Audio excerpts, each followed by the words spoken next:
এখানে একটা দুর্ঘটনা বাচ্চা মারা গেছে আপনি স্টাফ একটাও স্বীকার করে নাই বলতেছে কি বাচ্চা ক্রিটিক্যাল হয়েছে এমন সময় বাস্ট হয়েছে। আদ্দিন হাসপাতালে শিশু মৃত্যুর রেশ না কাটতেই এবার রাজধানীর শ্যামলীর বেবি কেয়ার হাসপাতালে 4 মাস বয়সী এক শিশুর মৃত্যুর ঘটনায় নতুন করে উদ্বেগ তৈরি হয়েছে। দায়িত্ব অবহেলার অভিযোগ তুলে স্বজনরা জানান অক্সিজেন সংকটে শিশু ফারিসের মৃত্যু হয়।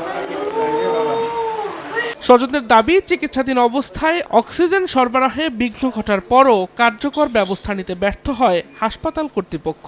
আমার বাচ্চা মারা গেছে, আরো কয়েকটা আছে ওরা ক্রিটিক্যাল অবস্থা আছে, ওরা উপরে নিয়ে এখন ট্রিটমেন্ট করতেছে। বিকট শব্দ হয়েছে, সব অন্ধকার হয়ে গেছে, এনআইসিইউ টেনআইসিইউ সব গ্যাসে এই ভিতরে আর কি।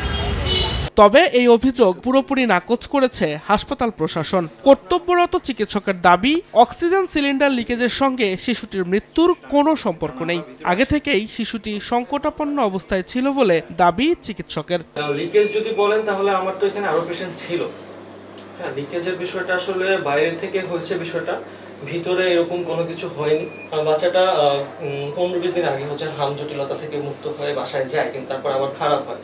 ঘটনার পর হাসপাতালের বাকি রোগীদের অন্যত্র স্থানান্তর করা হয়। এদিকে অভিযোগের বিষয়ে জানতে একাধিকবার চেষ্টা করা হলেও গণমাধ্যমের সঙ্গে কথা বলতে রাজি হননি বেবি কেয়ার হাসপাতালের মালিক।